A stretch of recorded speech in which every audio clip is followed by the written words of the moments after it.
Hey lady, it's Mina Irfan here. I'm back, and today we're talking about why leaning back often backfires.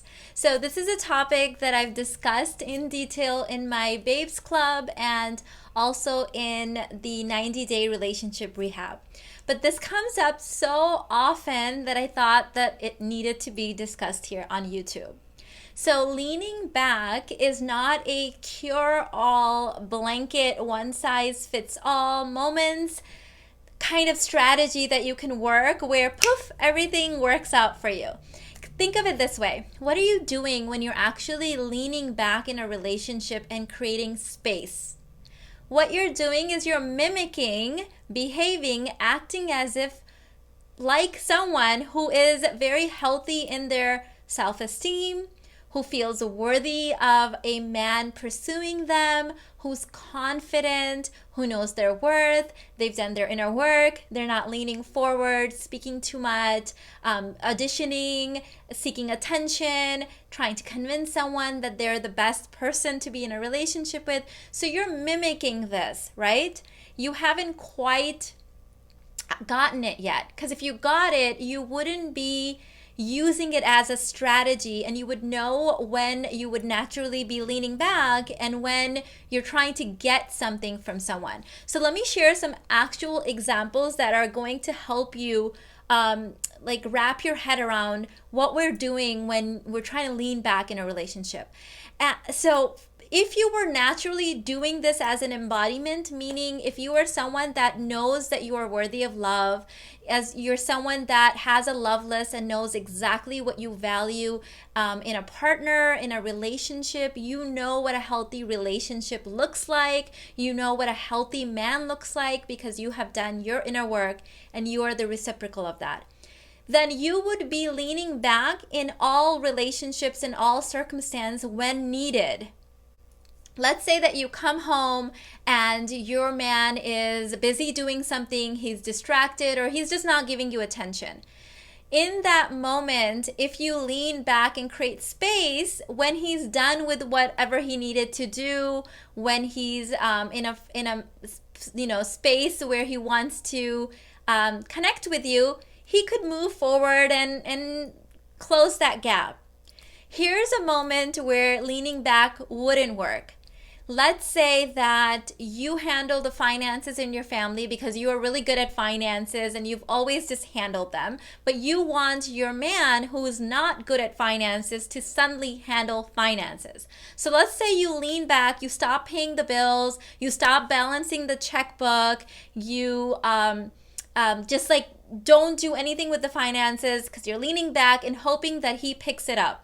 Well, here's the thing. Leaning back is not going to suddenly give your man the skill set that he needs to start handling the finances, right? That's kind of ridiculous because he just may not be financially literate. A lot of people aren't. I know that I didn't become financially literate until much later in my life. Like, this is just something that I wasn't taught.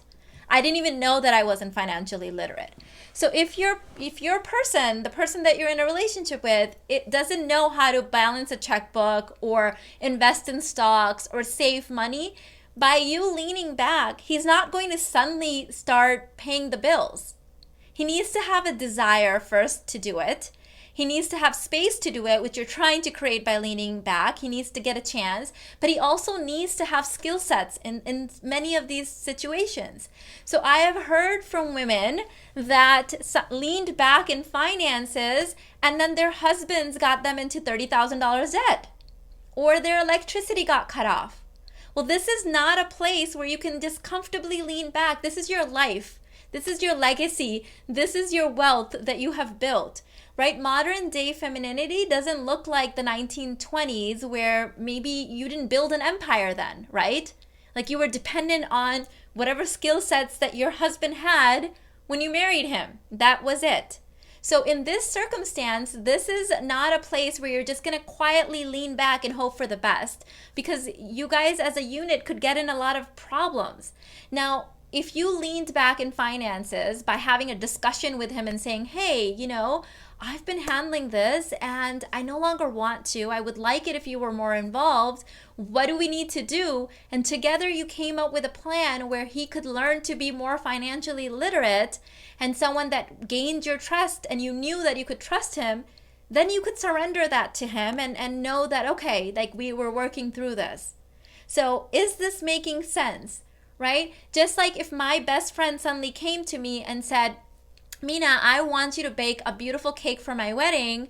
And she could convince me, she could threaten me, she could say you don't love me anymore, she could not speak to me, she could give me the cold shoulder. None of those things are gonna help me suddenly become a baker because I don't know how to bake a cake.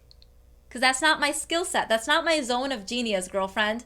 So I'm going to have to be like, babe, either you find someone else, I'll pay for it, or let's move your wedding date because like apparently I have to go to cooking school now. Like there would be an issue. So this is the same with men. Hashtag men are people too. So know that leaning back is mimicking the natural space and worthiness and lack of emotional overinvestment that a person that's secure in their self-worth would do. And it's appropriate under certain circumstances, but is not appropriate under other circumstances because it will not help a man that's not interested in you suddenly become interested in you. It's not going to make someone that does not fit your love list. That's why I have made so many videos on love lists. It's so important. Many women chase men, obsess over men that don't even meet their criteria of what they desire in a man because they've just gotten obsessed with it, right? He's not even the man that they desire, but they've gotten obsessed with that man. So it's not going to make a man that doesn't fit your value system and your love list suddenly become your ideal man. He's just, you can lean back all you want. It's not going to change like his core values, suddenly make him into the Prince Charming that you desire. So I hope that this is kind of giving you a little bit of framework on why leaning back often misfires and backfires. It works great when you have manifested a man that fits your love list. Let's say this is your boyfriend or your husband. He fits all of the core values in your relationship, but maybe you have been correcting him when he does something incorrectly or imperfectly or not to your liking. Or you've been always talking and chattering so he never has time to set up a date with you or talk or come towards you. Or maybe you've been initiating everything and then getting resentful because he hasn't had a chance to initiate. Great. Lean back. Give him some space to come towards you. Stop correcting him. Let him pick up some of the things that he needs to do on his own, even if he doesn't do them perfectly. That's great with leaning back.